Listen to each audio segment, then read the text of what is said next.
Alright guys, so part 2 of this, I showed you the load, how it looked when I got here. I got it unstrapped. I got my corner caps off and put away before they fly away. So I pushed it back the way they originally were. See, they're back sitting up, not leaned over. Now I'm gonna try to pick them, but that doesn't mean they're gonna stay in the forklift, so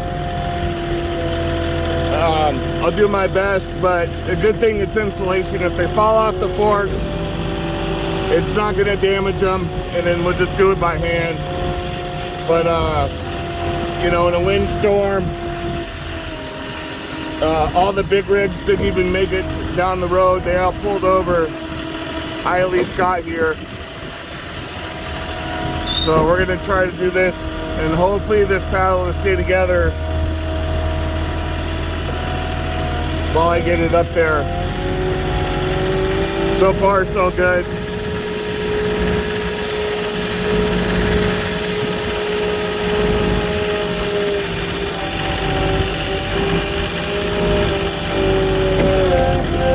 Little bumpy, just turn on my differential lock here.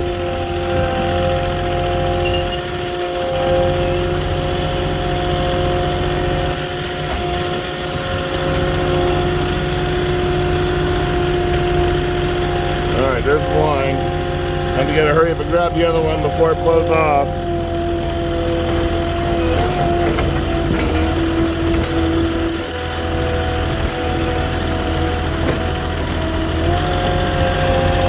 I want to be quick with this as possible. And this is just the start of the wind for the day. It's supposed to be pretty bad all weekend.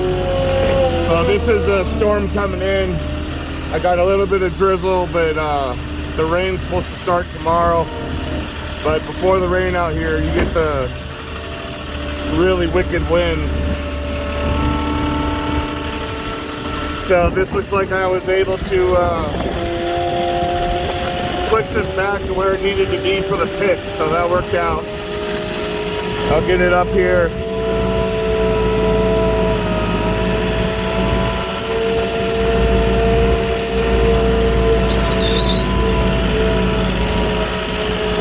That's what you call best case scenario with insulation like that. But for you new guys, put that on the headboard and double strap it to each other on the headboard, and then you won't have that problem. You can still have a problem, but not as bad as it was in that first video, where I literally had to stop 5 times to keep it from flying off the truck. So I'm gonna stop it there. I'm gonna help this guy out so it doesn't fly away on him. And then I'll catch y'all in the next one. Give me a like and subscribe, and comment if you'd like. I'll talk to you later.